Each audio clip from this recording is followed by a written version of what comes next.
if you've heard Pastor Casey or myself talk about the Burge family and the Dominican Republic and missions, this is Greg Burge. He is, him and his wife Melinda took their family years ago.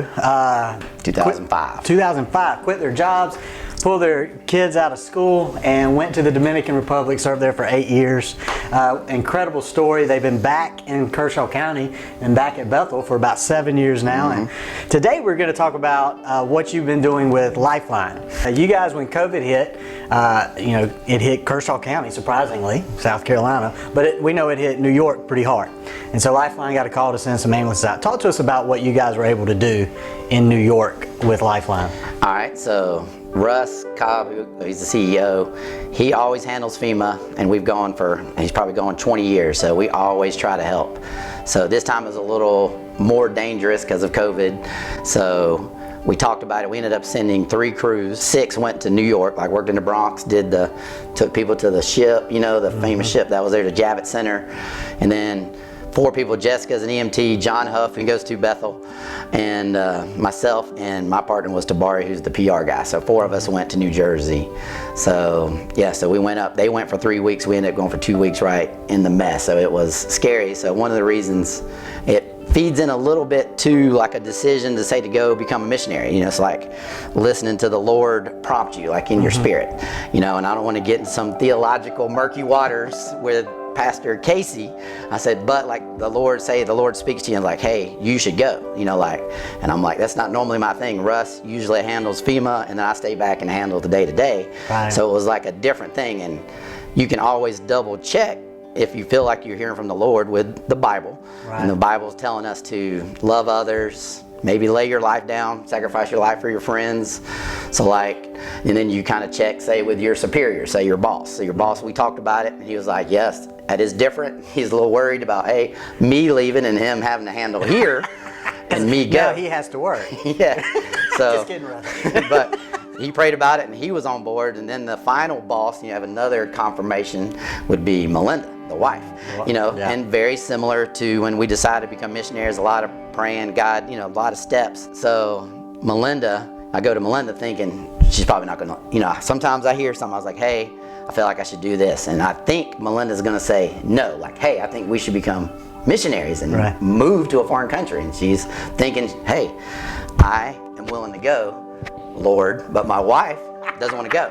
I go, ask my wife, and she says, yes, let's go. I've been waiting for you. She had already heard from the Lord. So when I went to her, I was thinking she's not going to want me to go to FEMA because it's 2 weeks or longer away from her. But it was good timing. Another thing, God's timing is Isaiah was at home. So she would have never let me go if Isaiah wasn't home to kind of be the man around the house or whatever. So everything worked out. Melinda prayed about it. So I would encourage people, usually when the Lord prompts you, it's not for something you want to do. Like I did not want to do it. Like it was like out of my comfort zone. But if the Lord's prompting you to do something, it ended up being, a great trip.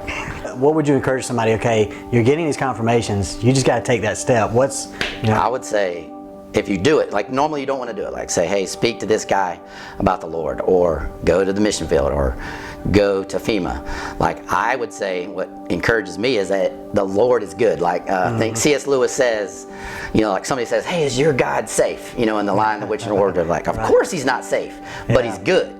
But he's good. So like, I would say take the step, because every time you take the step, it's good. So how was that world different for you? Because you're usually here doing dispatch, handling that kind of stuff. You're not on the ambulance doing service calls and things like that. So how was working in that environment different for you? That's how did you see God work?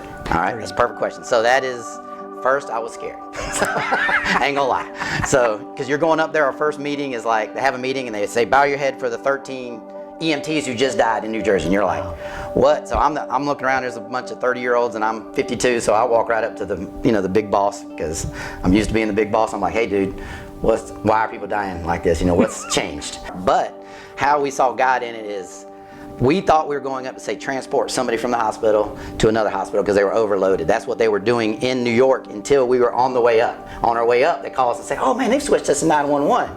And me and my partner haven't really done 911. And we're like, no, we want to do that transport that we're used to. We pick people up not take them to the hospital, be nice to them, love on them, you know what I'm saying? But how we saw God in that is we ended up doing 911 in North Bergen County. Again, I tried to talk to the people in charge, like, hey, this is not smart.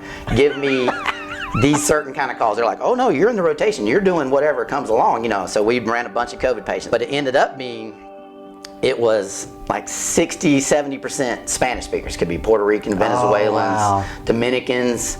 So we were there and they were needing our help. Like they needed me, because I could speak Spanish. So you'd walk in, it's like, you know, like, I just need my blood pressure checked. I'm just like, thank you, Jesus. You know, so you talk to her. We could take her blood pressure. She was good. And a lot of people needed to be encouraged because they were getting fear from the TV, like, COVID. Should I go? You know, she's like a little 82-year-old lady that needed, like, ma'am, you are, you know, checked her blood pressure, checked her vitals. She's good as gold. Like, you don't want to go to the hospital. The hospital is full of COVID patients.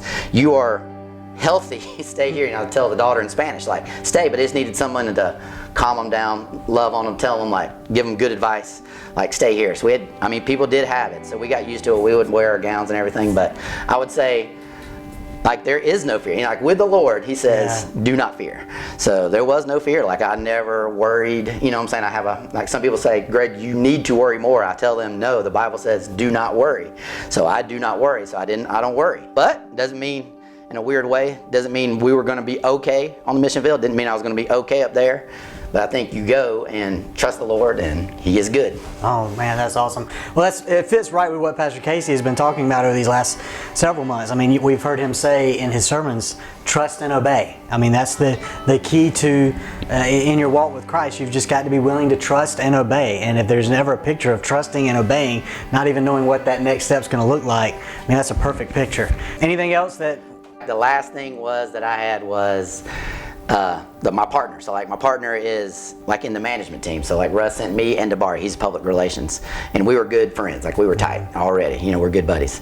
And when we were there, you know, same thing. Like the Lord's like, hey, you should do a Bible study every morning with Dabari. I'm like, that's not our thing. You know what I'm saying? Like that's not normally our MO. That's again making me feel uncomfortable. You know, I was like, but I was like, obviously I got to do that. You know, the Lord's prompting me to do a Bible study. You're like, wow, is that the devil telling me to do that? No, no, he's like saying he's prompting me to do a Bible study. So we do a Bible study. It happens to be like a perfect one. One I've downloaded like a year ago, never touched it.